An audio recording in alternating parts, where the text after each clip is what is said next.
Jithin CHU പ്രവർത്തകനായ ജിതിന്റെ കൊലയുമായി ബന്ധപ്പെട്ട് ഇപ്പോൾ രാജു എബ്രഹാം പ്രതികരിക്കുന്നു മാധ്യമങ്ങളോട്. അതിലേക്ക് രണ്ടോ മൂന്നോ മാസക്കാലം DYFI എന്ന രൂപത്തിലേക്ക് രണ്ട് ചെറുപ്പക്കാർ വന്നിരുന്നു. ആ ചെറുപ്പക്കാർ അത് രണ്ടോ മൂന്നോ മാസം പ്രവർത്തിച്ചു. അവരുടെ ക്രിമിനൽ പശ്ചാത്തലം അവർ കൈവിടാൻ തയ്യാറായില്ല. ഇപ്പം DYFIയിലും CPMലും ധാരാളം ആളുകൾ കടന്നു വരും. അവരുടെ മുൻകാല ചരിത്രം ഞങ്ങളോടൊപ്പം വന്ന് ആവർത്തിക്കാൻ പരിശ്രമിച്ചാൽ ഞങ്ങൾ അവരെ ഒരു കാരണവശാലും സംരക്ഷിക്കത്തില്ല. അതുതന്നെയാണ് അവിടെയും സംഭവിച്ചത്. അവർ വന്നു 2-3 മാസക്കാലം അവരുടെ ക്രിമിനൽ ബന്ധങ്ങൾ തുടർന്നു. ഞങ്ങൾ അന്നേരം അവരെ കൈവിട്ടു.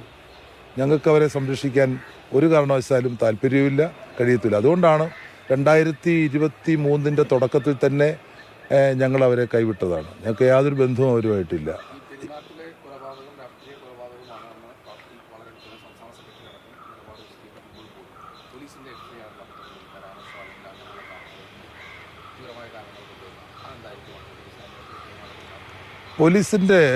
പോലീസ് ഒരു രാഷ്ട്രീയ കൊലപാതകം ആണ് എന്ന് പറയണമെങ്കിൽ എനിക്ക് തോന്നുന്നു ഒരു രാഷ്ട്രീയ പ്രകടനം നടക്കുക, ആ പ്രകടനത്തിന് നേരെ ഒരക്രമം ഉണ്ടാവുക, അല്ലെങ്കിൽ